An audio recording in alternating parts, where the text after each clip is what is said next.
Welcome to the Jam Yearbook. I'm Jim. And I'm Matt. We're here to take you on a journey through the years as we explore the music in our lifetime and the impact it's had on us and the world we've lived in. Welcome to version 2012. Yeah, here we are. First and foremost, Matt, I think we need to take a minute and thank everyone for listening. We've done a few episodes now, and it's been amazing to get great comments and feedback from everyone. Of course, I'm new to this and I didn't know what to expect, but yeah, the positive feedback we've gotten is greatly appreciated. We can't thank everyone enough for the positivity and help in spreading the word. Yeah, before we start, just a mention of a couple of people we lost who had a huge influence in music.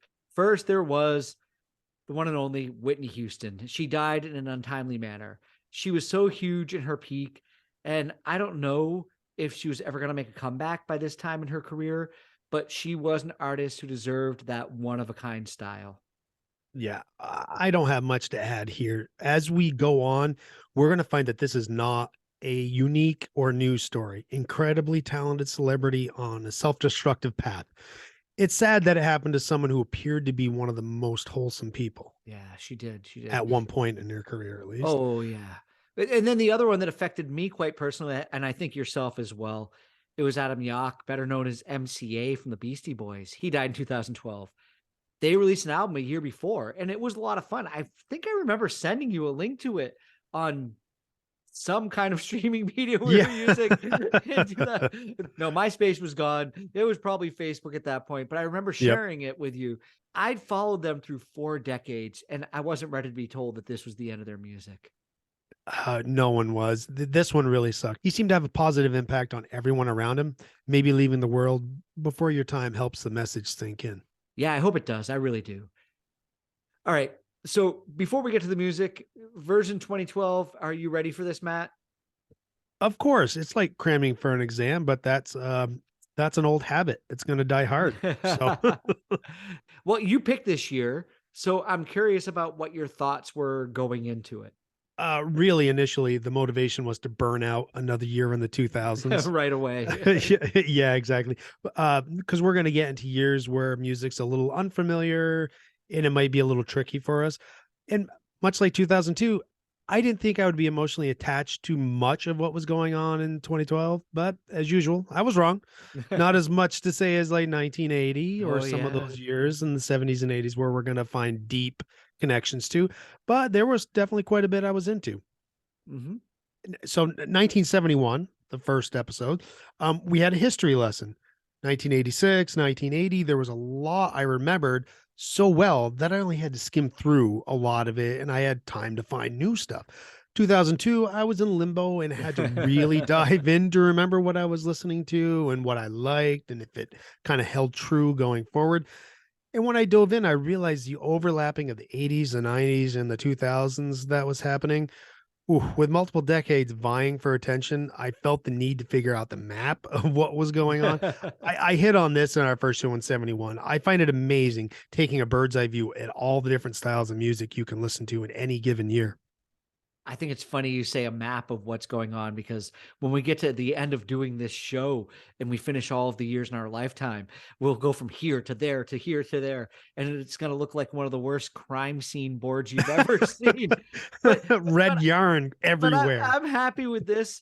I think I've told you in the past that, the good thing is I don't obsess over artists. So I'm not always looking back at who's done what and who needs to be here now. If some band or somebody out there has a good song, cool, it's a good song. But I don't see any reason why we should bring up every album of an artist that, I generally enjoy if it really isn't something that we were into in that year and that time. Yeah, I get that. And I think this is where I might struggle a little bit, because I tend to not care so much how music impacted any year on a large scale. It's kind of more of a selfish thing. I don't really care what top selling album or single is past a certain age. I don't care how many weeks a song spent at number one unless it's an impressive amount of time. I care about how it affected me. If we all share the same experiences or views in life, then we don't have anything to learn from each other.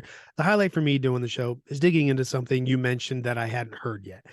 That is how I love music impacting my life. It's always going to be on a personal level. Yeah, I do think that's one of the best things about doing this show is that part of it is researching the music, looking through that year, but also surprising each other with, hey, Matt, listen to this song. Hey, Jim, Oh listen to yeah. this song.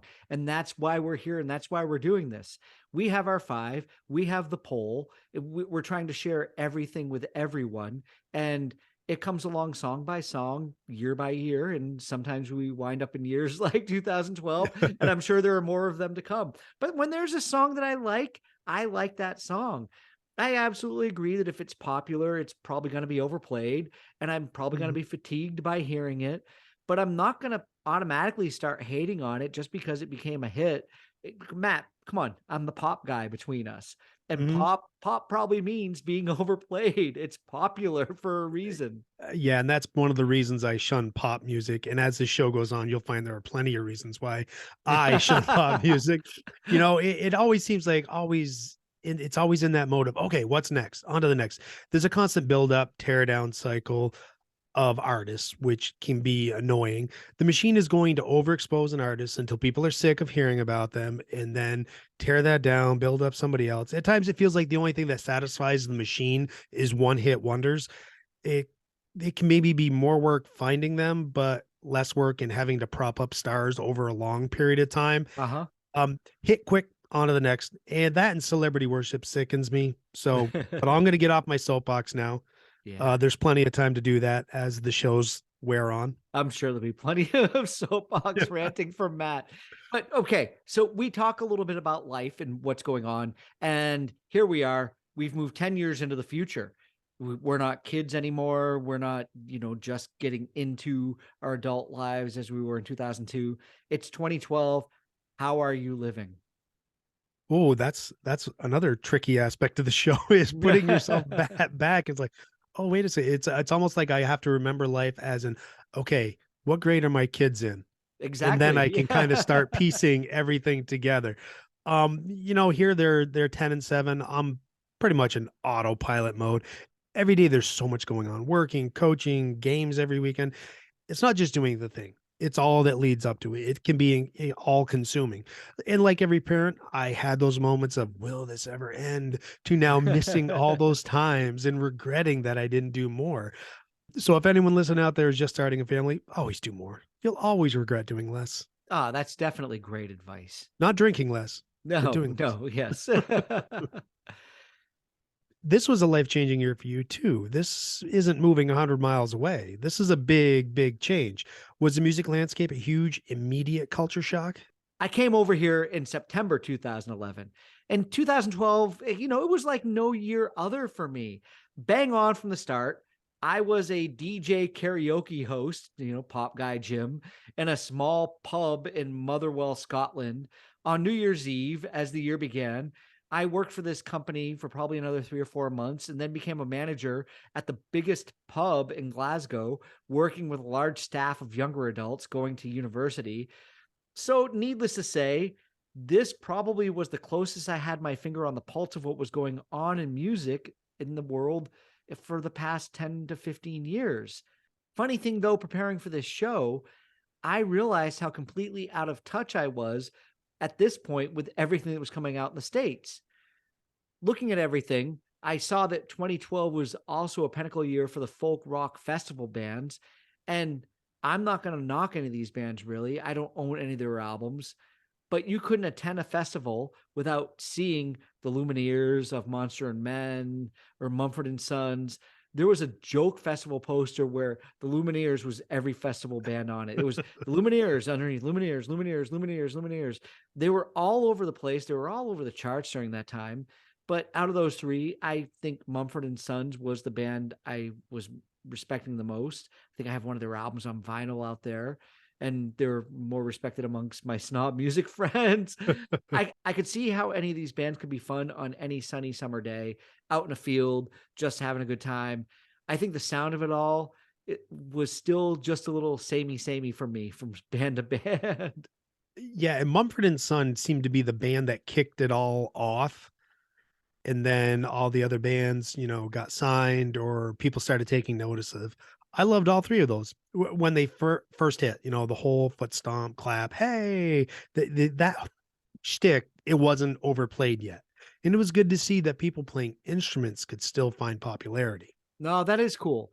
It wasn't all about being programmed into everything that was going on in music. And I think you'll find that I like the foot stomp clap thing as we get Yeah. on. It is good. So looking back on 2012, then what are your some initial observations that you had? Okay. Brace yourself, everybody. It's going to happen from time to time. This is going to be a rant. Wait a minute, didn't you just come off the pulpit? Oh, I took it back. Okay. You'll find some shows I just don't get off it. Here we go. But no apologies here. A big contributor to me saying screw the deep dive was looking at the genres. Because I will kind of like over prepare on these shows, like just because I fool myself into thinking, oh, I need to know everything that's going on to really kind of zero in. Yeah, it's dumb of me. But metal especially, it's getting away with genres. Who is in charge of that? If it feels like it won't stop until every band has its own genre name. The names have to include a word that sums up every influence someone hears in a band. And I'm sure this is going on outside of metal too. And why do so many metal or punk bands have the word core? For for a word that means the central essence of something, we have singular bands getting categorized as hardcore, punk, rapcore. It could just be the list I was looking at, but it was causing my brain to hurt. It was getting in the way of me building the map that I like building for myself. Yeah, I have to admit, the past 20 years or so, metal has kind of puzzled me. It wasn't until recently I peeled back the layers on the post 2000s metal, and I was surprised at how many of the bands still had real singers because all I really heard popular amongst the metal guys that wanted to talk about it was the screamo stuff, which wasn't my thing. Yeah, and if it's not the screamo stuff, it's the low grumbly growl I like to refer Yeah, to as yeah. Muppet metal because you get that. And sorry, I know there's plenty of metal fans that dig that. I just don't. And have you ever seen the Metal Family Tree? I can't remember the guy's name that came up with it. But looking at the metal genre mess reminded me of the documentary Metal, A Headbanger's Journey. That's where I first saw it. Maybe it's the guy that did that movie that did the tree. I'm not sure. Sam Dunn. Yeah, Oh, yeah. Sam Dunn. Yeah, I think that could be the guy. He has a YouTube channel and he's got some earlier shows where this gets debated and it gets updated and fine tuned. I highly recommend it. It's a fascinating education. Getting back to your screamo comment, the music isn't the only thing that goes into consideration. They go into singing style, lyrical content, clothes, hair, etc. It's defining different metal genres, almost like saying, this band, this is your uniform. This is the medals on your uniform that will define you. He has a guest and they interact with listeners since they did it live. It's an engaging conversation that I think even non-metal heads can appreciate. It's a good perspective from people who love metal. Is metal rock and roll cosplay? Oh man. Oh, that's a tough question, isn't it? Oh boy. I could think of some people that might get pissed at us for saying Yeah, that. come on. I'm gonna dress like Boba Fett every day. I'm gonna dress like Yeah. I love Slayer every day. You Yeah, I'm gonna know, dress like a vampire. ah, this is probably why I listen to alternative rock or pop music or indie or whatever it is. If it has a core in any type of the description, I'm definitely gonna prejudge that shit before I listen to it. And I'm sorry, not sorry for that statement. Yes, same here on the prejudge. I want to say that they wrap that core word in there because it sounds badass or something. Like it purveys a certain attitude that they want their music. And I understand it helps people kind of narrow down what they're going to be listening to or what they could uh be interested into. But like I try to listen to something like mathcore and I'm like, this should be prog, but It it's is. not prog because I'm still just counting to four. Yeah. But anyway, Sam Dunn's channel, it's helping me wrap my head around it. But at the same time, that core word gets tossed around a little bit too much. Yeah.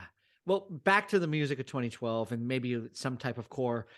I listened to the Deftones album, Koi no Yakan. I think that's how it is pronounced. The Deftones are one of those bands I've watched for a few steps back and kind of jealous of what my friends are getting out of them.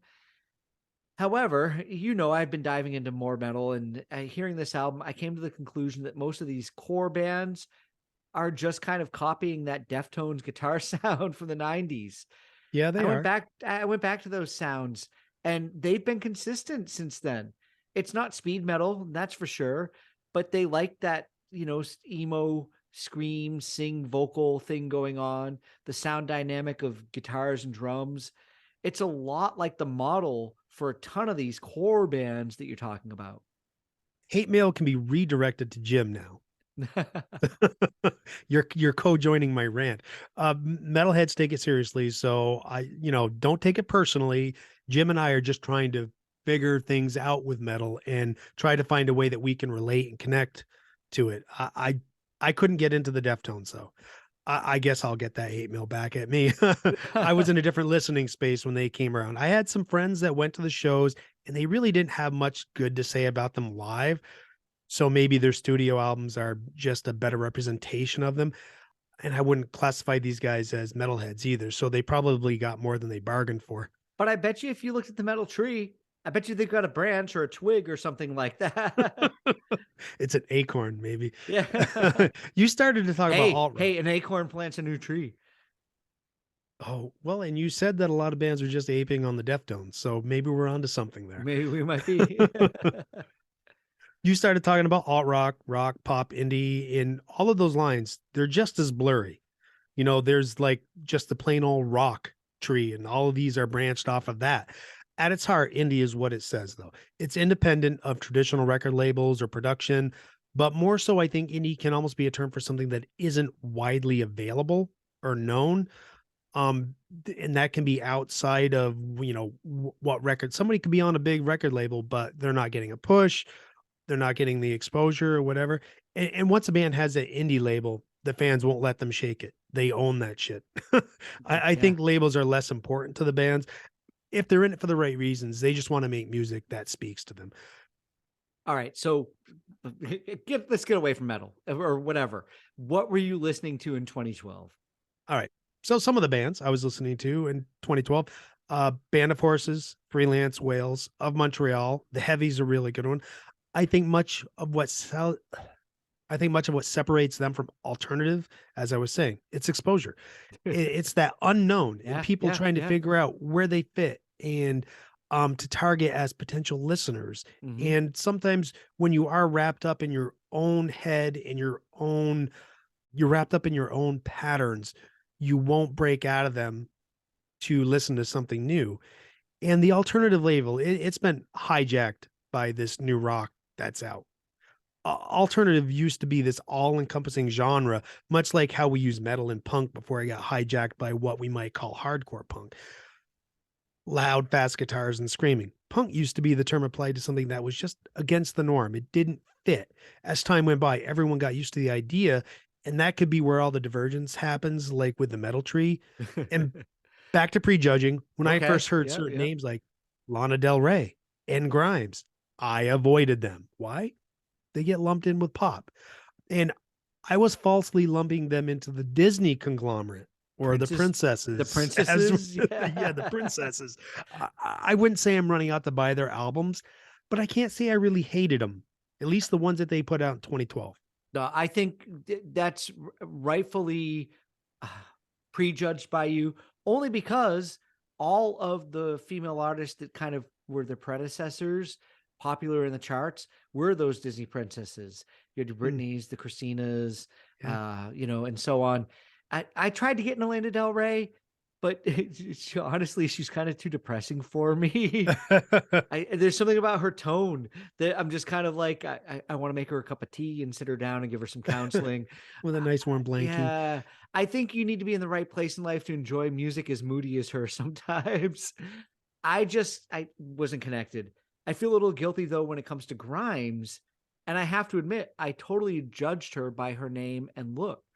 This week I had might be that kind of get off my lawn kind of guy, looking at her there. Yes. But then I had this completely different idea in my head of her music and what it would sound like until I finally consciously played her music for the first time. And you know what? Matt, I didn't hate it. I didn't love it either. I'm going to say Yeah. that. But I definitely had a conscious shift and realized I had fabricated her sound based upon a name and picture. Yes. And going forward, when we see more releases by her, we'll kind of figure out if this is the anomaly or more of the norm, or if as we listen to more, we'll go, oh, you're just doing this thing. Yeah. And, and say, we prejudged correctly. Get out of my library. And we have this trend where we are noticing that in many cases, it's the women who are forging ahead with changing the sound of popular music. Yep. It feels like men get stuck, or I'm just not aware of something that's going on. But men definitely seem to stick more into traditional molds. Okay, so at the start of this episode, Matt, without the rants going on, you said you had some attachment to the music from this year, but I'm starting to think maybe you're full of shit. So, Oh no, I've mentioned a few. you've yeah, well, so you've ranted about pop music and core music and like, come on, I know you like that indie folk rock. What else were Oh you yeah. listening to in 2012? Dr. Dog.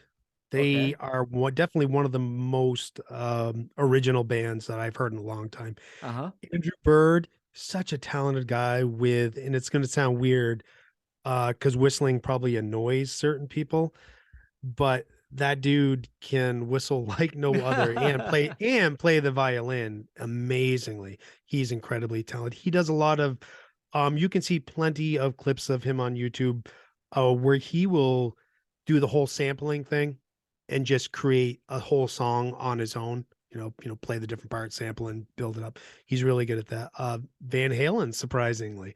Band of Skulls, Dandy Warhols. There's a blast from the past. Oh yeah. And the Avett Brothers. I'm surprised that you were a fan of this. You said Van Halen. You slipped that right in there. I did. I did. Is this a super fan moment from your leftover teen years? It could be, but this is a really good album. They reworked a bunch of older demos, so it's got some older Van Halen style, and Eddie has more of his earlier sound, but a different kind of truth. It's a really good, solid Van Halen album.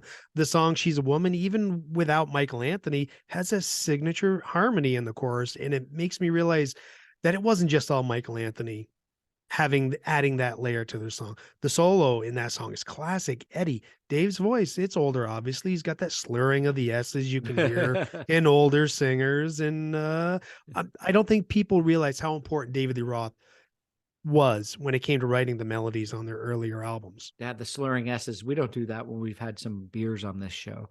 So Wait, yeah, but okay, that's awesome. Skimming over the music that was popular in 2012, we can't, go past Psy and Gundam Style. we can. We don't have to talk about it. Say what you want about it, but he was the musical cultural phenom of 2012. Global number one. It's a dance Yeah, craze. yeah, it He opened the was. door for K-pop to go global. It's interesting to me, but it could have been dismissed as another Macarena. It probably should be, but instead, Korean pop groups are hitting number one in foreign markets. Yeah, I agree, and I won't add anything to that. Like it Thank or you. not, that song exploded. Yeah. My kids were probably more into the making fun of it crowd. At least I hope that's what they were. And they get that from me, I heard a lot of Macklemore too. I couldn't escape that. Thrift Shop, it's a pretty good song. I'm gonna I'm take gonna your take grandpa style. Oh, you beat me to it. I think Max had his first I'm getting older moment. Where you realize how fast time can slip by? When I mentioned Macklemore was out this year, he was like, no way. Yeah, that's 10 years ago, big boy. It happens fast. And then there was also Flo Rida. That is nothing could or can still listen to today. I did not jive to that. Fun some nights. They Yeah, had a lot of hits off that album. Carry On, We Are Young. Bruno Mars, Unorthodox Jukebox. good album. Um, oh yeah, full of hits. Young Girls, Locked Out Yeah, of Heaven, yeah, When I yeah. Was Your Man. Kendrick Lamar, Good Kid, Mad City. There's a name that will probably pop up more in some of these later 2000s. I didn't hear it when it came out, but I think it's because my kids didn't reach out to it until later on. My kids have the vinyl hanging on the wall. They are definitely Kendrick Lamar fans. I asked Max what the bangers were on that record. He chuckled. I don't think banger is a word I'm supposed to use. Or maybe it was just unexpected, or he knows Uh-oh. my sense of humor, like I'm being that guy. But Bitch Don't Kill My Vibe, Poetic Justice, he may have named every song off that album. He really likes it a lot. I have to admit, I understood why he's so well liked. There were funk elements of like Parliament Funkadelic, and it had the creativity of Outkast. Yeah, this album is going to be something I'm going to revisit. I've got to actually admit to you right now, I don't hate Taylor Swift, and I've got some respect for her albums in other years, Wow, what a change of direction. but I'm definitely not in her demographic.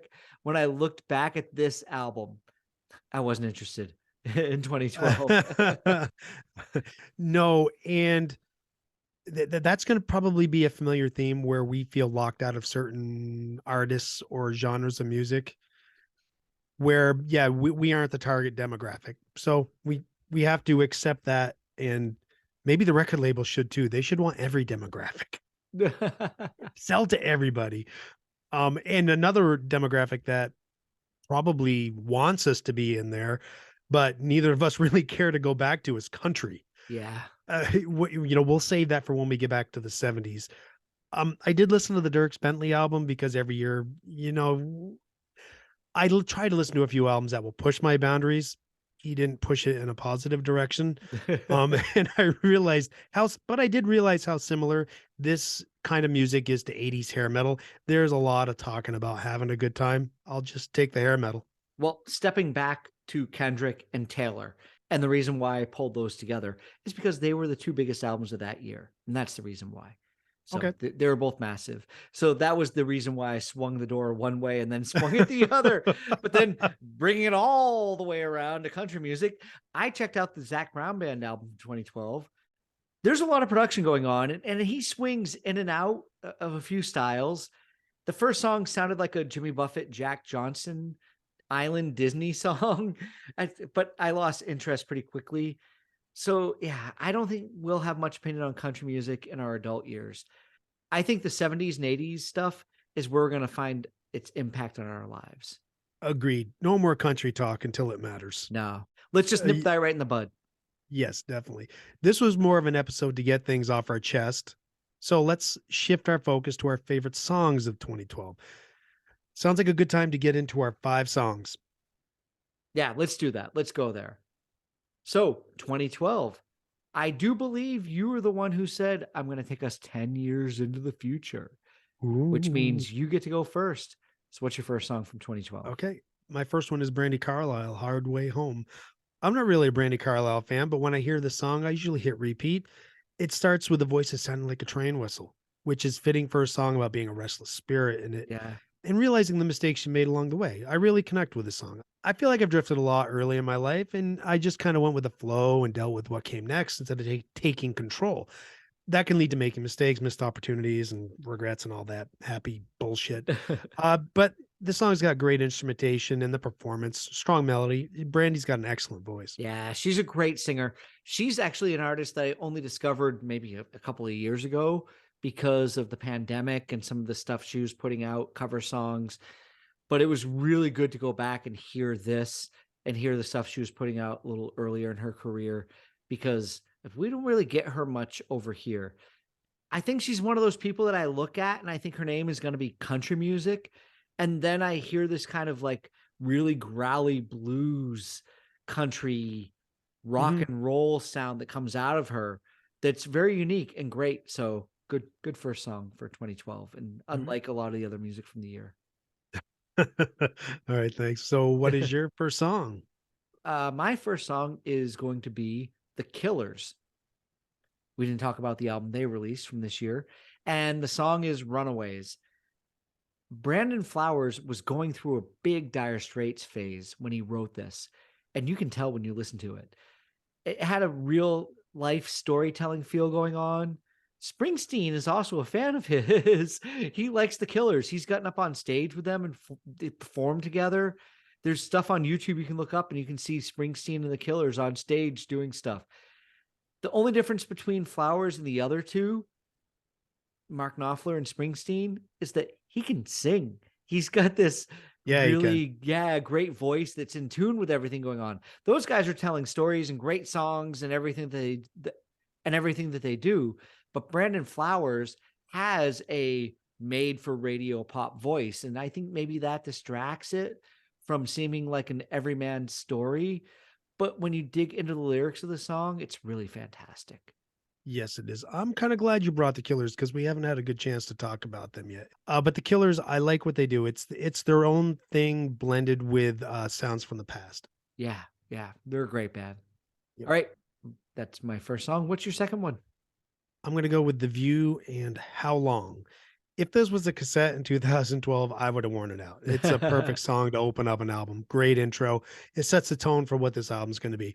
I hate those albums that start with a banger only to have the rest fall flat. It's just a perfect setup. I like being able to hear accents in music too. This is a great sing-along song. I think because I'm living here, we might have a few Scottish bands show up on this playlist. And you can bring them first. That's great. You are the first person to bring a Scottish band to the playlist. Fantastic. I don't know how that happens, but it's a great song, and I can understand why you would have worn the cassette out. Kyle Falconer, he's a great songwriter.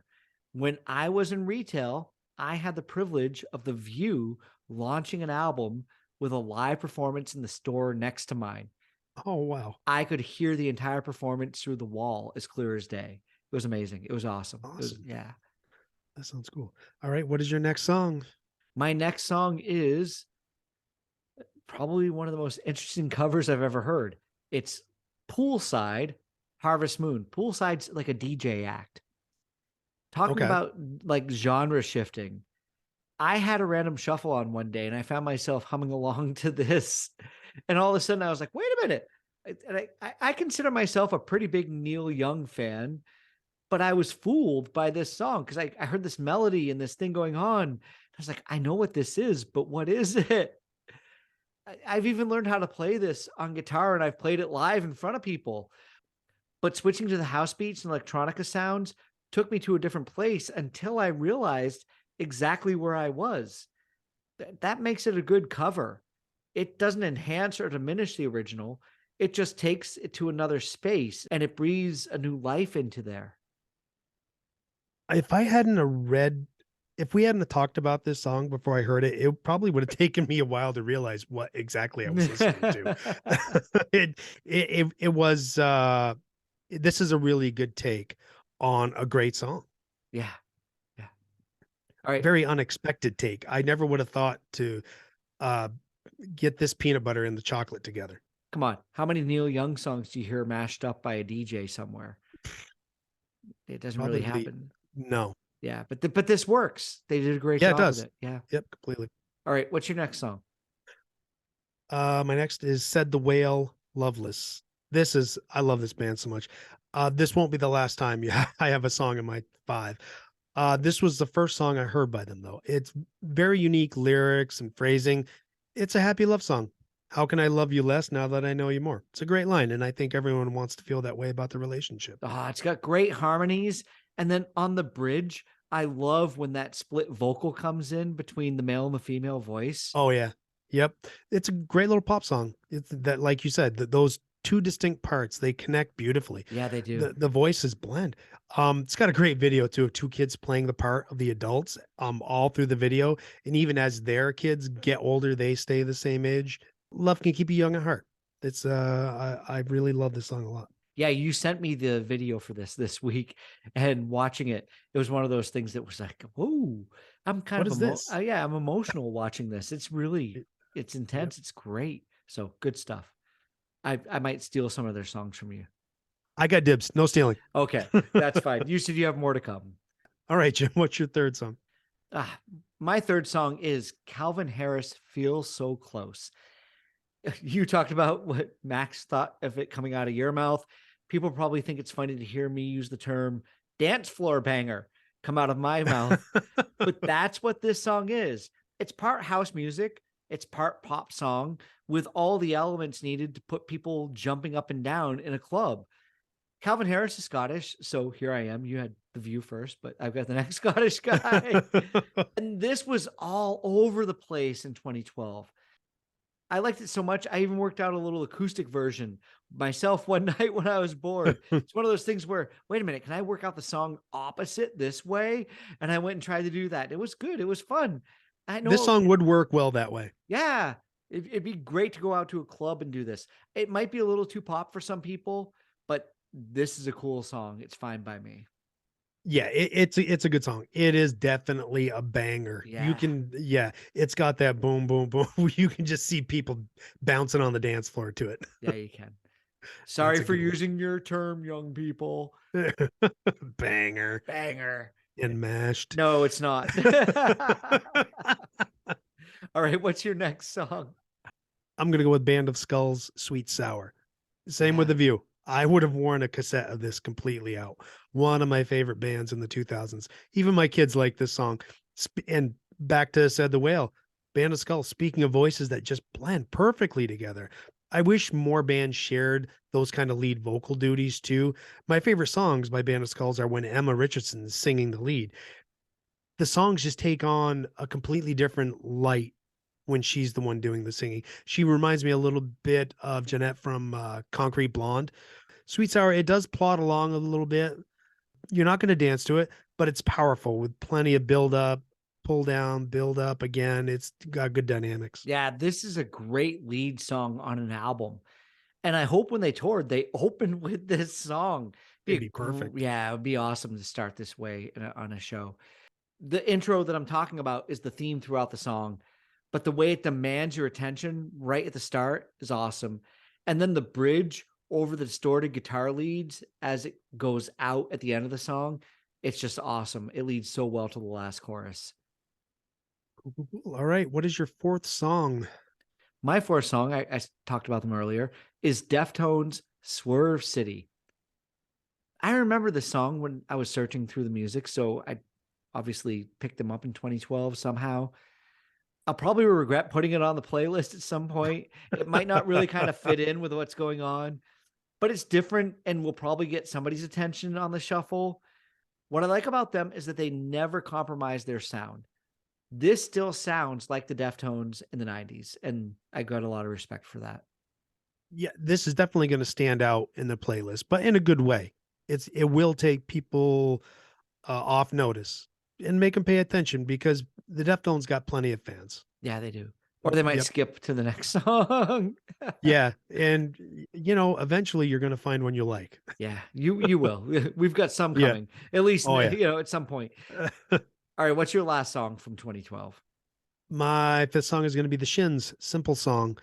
I was really getting into my feelings with the five this week. Yeah, This is a joyful love song. It's not an emo-ish love song. On the surface, it is a simple song. It's just got this powerful restated melody, similar to Sweet Sour, with plenty of layers, played with strength. James Mercer wrote it shortly after getting married and expecting a child. Great lyrics, professing his love and how much her love means to him. So love songs, there's always room for it. And this one did remind me a little bit of the Beatles, What You're Doing. So, and I got a certain soft spot in my heart for that song. So it fit nicely in there.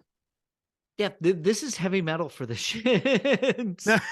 Kinda, yeah. Upbeat lyrics and an upbeat song with a lot of layers. It has rock and drums that stay busy through the entire song. But I like the Brian Wilson-esque falsetto.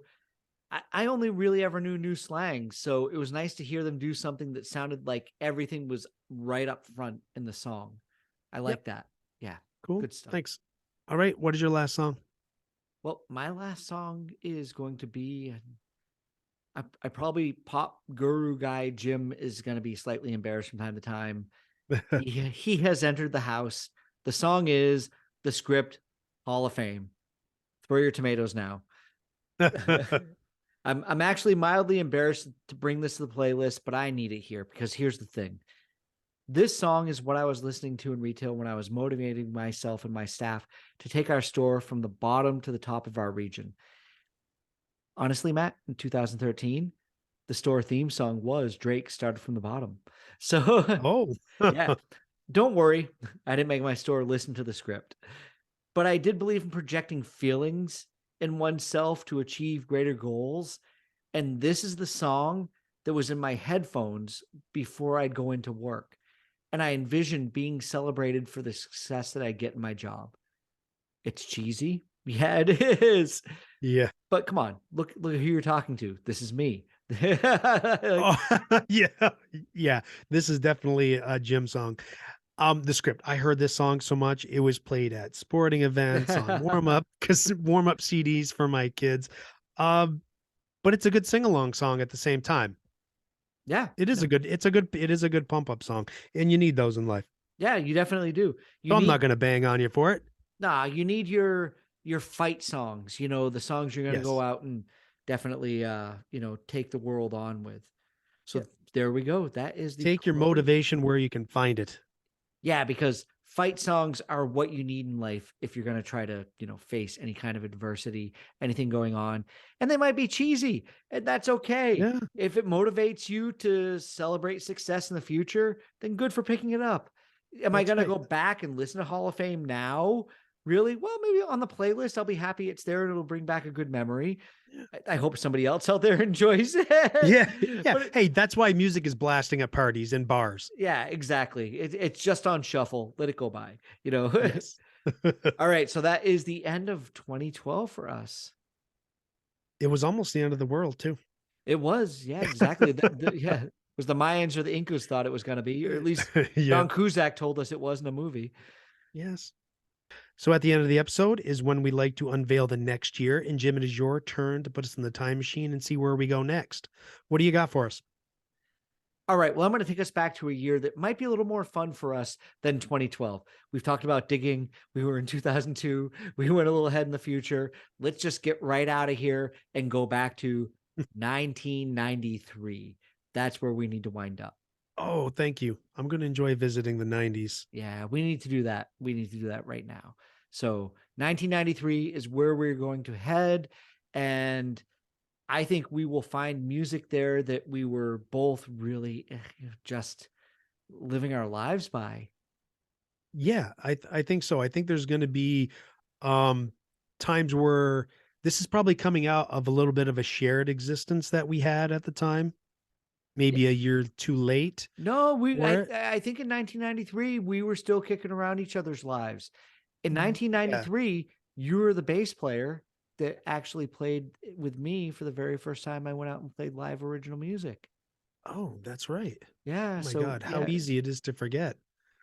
But yeah, so it'll be good to see what shared songs that we have. I'm sure there was some stuff that I was like, listen to this, listen to this, listen to this. Okay. Fantastic. So I'm looking forward to it. Why don't you Me close too. us out then? All right, want to thank everybody for tuning into the Jam Yearbook again for this version 2012. And we will see you here next time for version 1993. Thank you, Jim. Always a pleasure talking to you. Yeah, looking forward to it. Check out our Facebook group page. Give us a vote. Check out our playlist on Spotify. Give us a like. Add some songs if you want on the Facebook group page. That's what it's all about. Year by year, we're having a good time. Matt, until I see you next week, peace, love, and podcast.